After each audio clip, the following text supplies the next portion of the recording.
Hey everybody, Project Nerd. This is Mia. It's Alkali Layke. Oh my gosh. How has your con been so far? I don't think I was prepared. Really? Yeah, and I feel very prepared most of the time. Mm-hmm. But there's a lot of people here.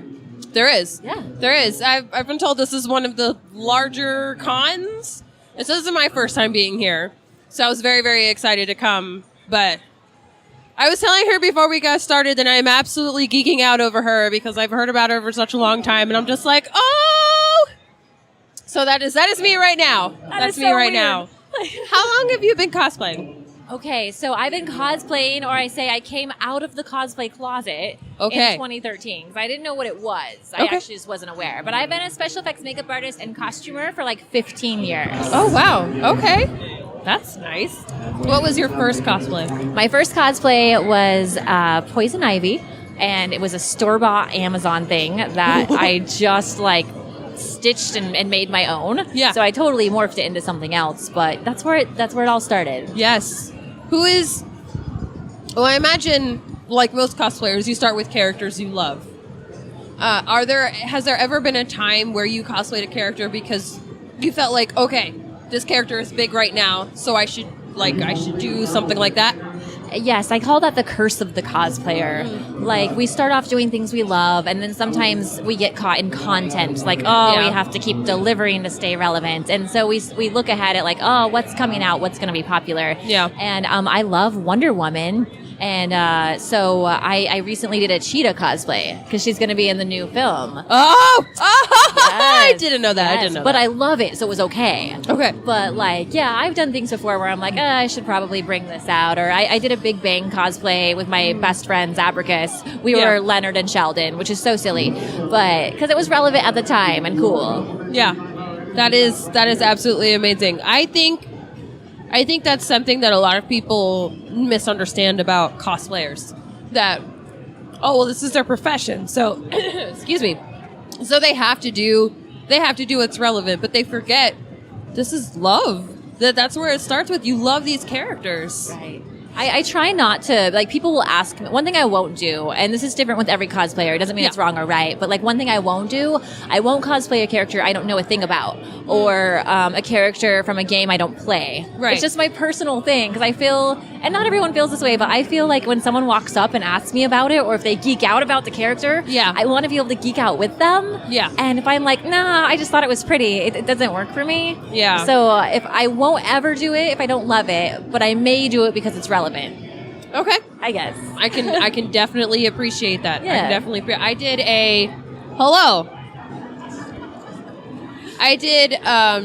I did a cosplay yesterday. It was Steven Universe cosplay. Awesome. And so not everybody knows who Steven Universe is, but the people who do know, oh my god. Yes. Like, I was just randomly walking up to Steven's parents, like Rose and Greg, and I was just like, hi, and I'm just walking up to them. Hi, and Mom. then they see the get up and they're like, and then they're so excited, and that is to me the best part about cosplay. Oh yeah, that's the I live for that moment, right? Yes. Like, I love, probably one thing I've seen at this show that, like, a lot of people don't see a lot of is Bendy and the Ink Machine. Oh. I don't know if you know that one, but, like, it's people who wear that cosplay know that it's not that popular. Yeah. So when I see it and I'm like, oh, you're a Bendy. Oh my God. Just get, like, you could just see their cup, like, getting full, right? Full. That's and beautiful. That is what I love. And I love being that for someone, or I love being the admirer of that for someone. Yes. Either way. That is beautiful. Out of all of the cosplays that you've done, I have two.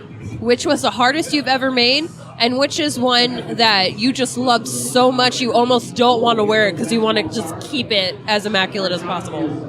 Okay, so this show kind of answered one of those questions for me, and I didn't know that it was a thing until it wasn't anymore. I will explain. So I wore my Valera Sanguinar from World of Warcraft yesterday, and I've only ever worn it as a showpiece. Where I won't be touched, I'm just kind of on display. I wasn't there for photos or signings, and I wore it yesterday as like a regular event thing, and it got broken severely. So it's now on my list of, I will just wear this like for pretty. I will never ever wear it it's beloved now. It's now my beloved. Okay. I will never let her get broken again Never. after I I love mend you so her. much. Yes. And then the hardest one I ever made is so silly because it's actually Red Sonja, which you wouldn't think that would be hard, but I did the new Sideshow Collectibles figure of her, which has like full on leg and knee armor, full on shoe armor. It's untraditional from the Red Sonja we're used to seeing. Yeah. It's got a big shoulder pauldron, a leather arm sleeve. Oh, geez. It's like intense, right? I'd never worked with leather that much before. I'd never worked with scale mail, and it tested my abilities. Okay. And when people look at that, I think they think it's like small. You know what I mean? Yeah. Like, oh, it's Red Sonja. There's a metal bikini. Oh, I love that little girl. Oh, hi. Oh, hi. Oh, sorry. I interrupted myself because she's just so tiny cute. human stopped by. Yeah, We must tiny say human. hi. It was adorable. Yeah. So anyway, I feel like it's one of those cosplays that's like underlooked or overlooked. I don't know. Yeah, but it's like had a high skill level, resin casting, jewel making. Mm-hmm. It was intense. Yeah. Let's see. Of all the mediums used for cosplay, which is the most pain in the butt, and which one are you like, okay, this is going to take me 2 seconds? Oh, yeah. I would encourage everybody who's ever used Warblet in the past to switch to foam. Okay. Warblet's such a beast, man, and it could go so bad so fast. It could. Yeah. I've used Warblet and for burn stuff. yourself. I forget about it. Like, most Warblet smiths, so to speak, are now becoming foam smiths. Like, Okay. foam is just that medium that I can turn into anything, and I love it, and it's cheap. Yes. Yes. Because we all know that cosplay is so expensive. Like, you look at the universe and you're like, of all the passions you could have given me, you gave me the most expensive one. Yeah. Nope. But you still love it anyway. I do. Yes. Oh my goodness. Okay, so today's the last day. What is the biggest thing you've learned at this con? Okay, so kind of a little bit of announcement for me. Okay. I'm not retiring. Okay. But I've learned from this. First of all, I love this. You know I love this. We've talked about that. And this crowd's so big. It's so pleasing. It's wonderful. Yes. But I've also learned, like, I think I'm ready to transition more into my esports career. Like, I'm a streamer on Twitch. I'm on an esports team. Nice. And, like, after doing this and the crowds and the heels for 10-hour days, I'm like, I think I'm going to do less of these. Yeah. So, and I love them, but I think I'm going to be more selective. That's actually the biggest thing I learned from this. I think that's beautiful in a way, because then the times that you do come out, Yeah. your reception will be explosive. Yeah, I want people to find me at the ones I'm going to do. I mean, the most I did in 1 year was, I think, over 20. If I included appearances for like events or club events or hostings, I would probably did over 30. And Wow. so this year I think I have 12 or 14. And I Okay. think I'm going to cut down to like maybe 5 a year. Okay, that's good. And I think that way I get more love out of it, and it's not work. Yeah. I'm ready for the cosplay side of what I do to become fun again. Yeah. Again. Yeah. Because I'm having a great time at the show, and I'm ready for my esports career to be like the work side of it. Yes. That is so exciting. I'm so excited Thank for you. you. That's great. Not retiring. Okay. Not retiring. But She's just easing off, guys. That's fine. easing off. That's fine. You can still support her and love on her and give her all of the appreciation that she absolutely deserves. So with that, we are going to close off. Thank you so much you. for stopping by. Once again, this is Mia.Alkali Layke. Can you tell everyone where we can find you?